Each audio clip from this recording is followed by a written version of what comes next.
And when I go longboarding these days, I like to ride far more traditionally than I did. That has partly come about through discovering making surfboards out of wood.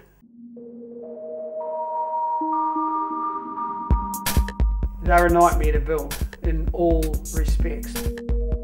But it's just something that's worth doing, and I'm kind of a little bit hooked on it. The special little feels that the board had, little sort of sparks of magic, I suppose you could say. I mean, think of the environmental benefits of that. Think of the health benefits. Just really intriguing. The latest one that I'm working on is made almost entirely from Cabbage Tree. The Cabbage Tree was given to me by a friend of mine cleaning up a plant that had died. So that tree came to me in lengths about that long. The Agave is an interesting one because it shoots up this huge spike and the trunk stands there for about a year and it just rots away. I don't see too much of a problem with taking that and then using it in a useful way.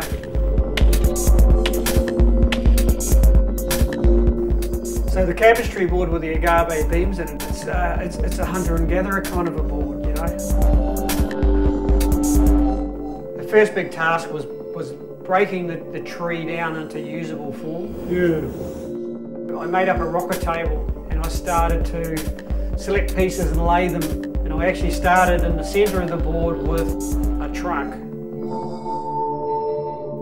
Then the next step was to glue them all together from nose to tail, basically.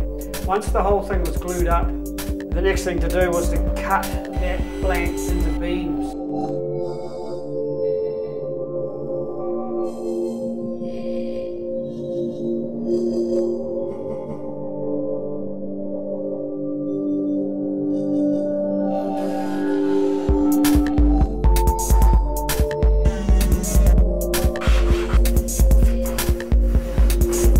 A very big job is the chambering of the board. You need to remove about 50% of the weight. That was then going to be glued back together for the final shape. Literally days of hand sanding.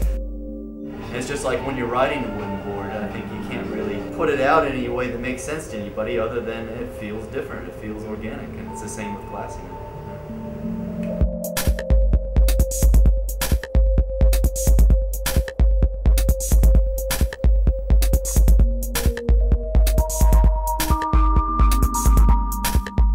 Yeah, I'm really pleased with it. There's a real variety of texture in the grain and colours. It's quite an adventure looking at it. So yeah, I'd have to be pretty stoked with that.